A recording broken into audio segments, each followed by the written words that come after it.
संत कबीर जी अपने इस दोहे के माध्यम से मनुष्य को यह समझाते हैं कि इस संसार में अपना कोई नहीं है। यहाँ सभी अपनी अपनी जीवन यात्रा को पूरी करने में लगे हुए हैं। किसी को अपना कहें तो कैसे कहें।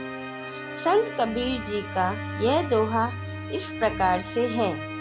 कबीर हमारा कोई नहीं, हम काहू के नहीं, पार पहुँची नाव ज्यों, मिल के बिछुड़ी जाहि कबीरा, मिल के बिछुड़ी जाहि। संत कबीर जी कहते हैं कि हमारा कोई नहीं है और हम किसी के भी नहीं हैं। हमारी तो स्थिति वही है कि एक नाव पर ढेर सारे यात्री चढ़ते हैं और नदी के उस पार पहुंचते हैं, अपने अपने रास्ते की ओर बढ़ जाते हैं। मिलकर बिछड़ना इस दुनिया की रीति है।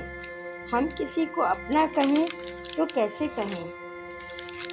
कहने का भाव है कि इस संसार में जो भी जीव है उसका इस प्रकृति में जन्म हुआ है, उसका जीवन अलग है तो उसकी जीवन यात्रा भी अलग होगी। हाँ, ऐसा हो सकता है कि हम अपनी जीवन यात्रा में विभिन्न प्रकार के जीवों से मिलें, लेकिन मिलकर बिछुड़ना पड़ता है और अपनी जीवन यात्रा हमें खुद ही पूरी करनी पड़ती है। इसी कारण संत कबीर जी ने आत्मज्ञान पर इतना जोर दिया है कि मनुष्य अपने जीवन में आत्मज्ञान पर ध्यान दे।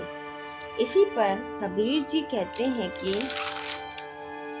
कबीर हमारा कोई नहीं, हम काहू के नाही, पारे पहुँची नाव ज्यों, मिलके बिछुड़ी जाहि। धन्यवाद।